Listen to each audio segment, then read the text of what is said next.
The night it happened, I had just returned from work, exhausted, irritated, and honestly too drained to talk to anyone, let alone deal with strangers, so when I heard a knock on my apartment door at almost midnight, I froze, wondering who in the world would come at that hour, but something in that knock felt desperate, not threatening, not loud, but trembling, like the person behind it didn't have strength left, and after standing still for a few seconds, I finally opened the door, only to find a young man about my age, maybe a little older, standing there with red eyes, shaking hands, and a nervous, fragile smile as he whispered, "You don't know me, but you saved my life."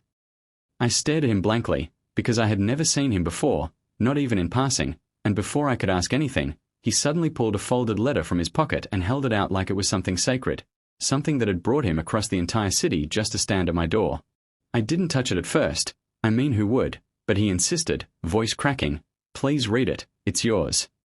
So I took the paper and unfolded it, confused, until I saw my own handwriting at the bottom, and my breath caught because it was a letter I had written years ago, during a volunteer program where we wrote anonymous messages for struggling teens in a mental health support group. It was a small thing, just one letter among hundreds, a simple message telling whoever found it that they mattered, that the world wasn't done with them yet, that sometimes the people who feel invisible are the ones who end up changing lives they never even see.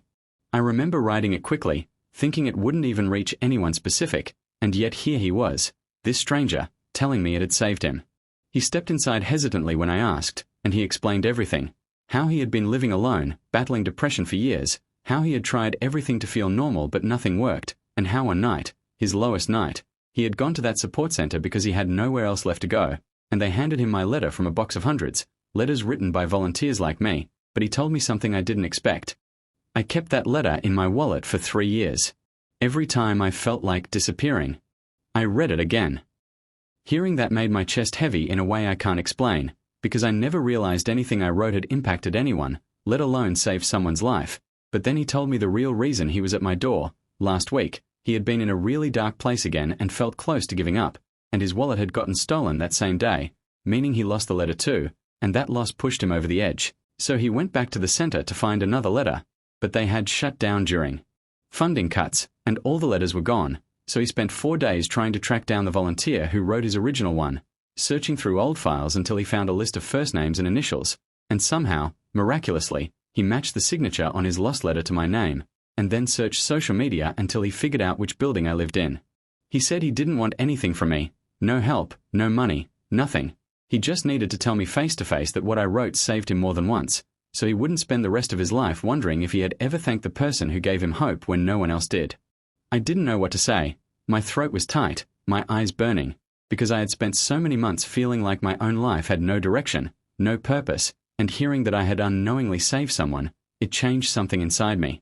I invited him in, made tea, and we talked for almost 2 hours, about fear, burnout, loneliness, healing, and the strange ways life brings people together, and he told me he had finally started therapy, joined a writing group, and even got a part-time job. He said he came not only to thank me, but to tell me that he was finally choosing